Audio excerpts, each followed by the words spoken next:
2012년도 인천광역시 기능경기대회가 개최됐습니다. 서구청이 제1회 인천 서구 취업 한마당 행사를 개최했습니다. 제93회 대한민국 임시정부 수립 기념일 행사가 개최됐습니다. 4월 17일 민트TV 뉴스 시작합니다. 첫 소식입니다. 각 지역의 우수 기능인을 발굴하고 기능인들의 사기를 높이기 위해 해마다 전국에서는 지방 기능경기대회가 열리고 있는데요. 우리 인천에서도 올해도 어김없이 기능인들의 열띤 경합이 펼쳐졌습니다. 이혜진 기자가 보도합니다. 매년 16개 시도에서 동시에 개최되는 지방기능경기대회. 인천광역시의 올해 기능경기대회가 인천기계공업고등학교에서 열렸습니다. 올해 대회에는 폴리메카닉스, 금형 등 총 39개 직종에 500여 명이 참가해 열띤 경합을 벌였습니다. 기능 경기대회는 우수한 기능인들을 발굴하고 표창함으로써 기능인들의 수준 향상과 근로의욕 고취, 그리고 나아가서 지역 산업 발전에 이바지할 수 있는 그런 인재들을 발굴하는 대회라고 할 수 있습니다. 이번 경기대회에서 입상하는 학생들은 해당 직종의 국가기술 자격 기능사 자격 시험이 면제됨과 동시에 오는 9월에 대구에서 개최되는 제47회 전국 기능 경기대회에 인천 대표로 출전하게 됩니다. 작년에 비해 이번 기능 경기대회에 참여한 학생 수가 늘어난 만큼 특성화고의 교육이 점차 기능 영재 육성에 초점이 맞춰지고 있는 것으로 보입니다. 민트TV 뉴스 이혜진입니다. 인천시 서구청이 기업체들의 인력난 해소와 지역 주민의 취업을 지원하기 위한 행사를 개최했습니다. 이날 행사는 일자리를 구하려는 지역 주민들로 북새통을 이뤘는데요. 자세한 소식 오병민 기자가 전해드립니다. 서구청 대회의실에서 열린 2012 제1회 인천 서구 취업 한마당 행사 현장.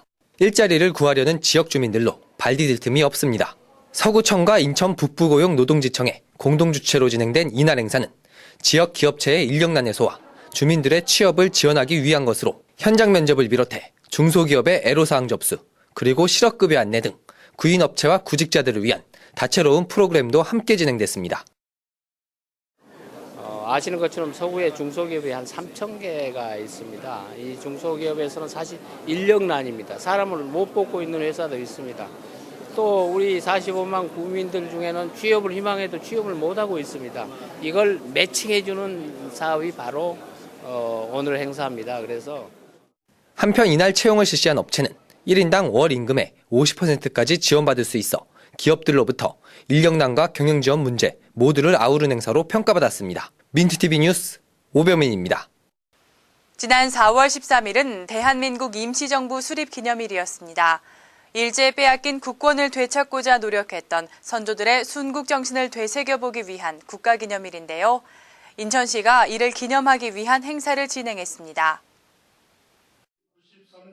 지난 13일 인천시청 대회의실, 제17사단 부대원들의 연주가 울려 퍼지는 가운데 순국선열과 호국영령에 대한 묵념의 시간이 진행되자 참가자들의 얼굴에서 지난날의 비참했던 시간이 느껴집니다.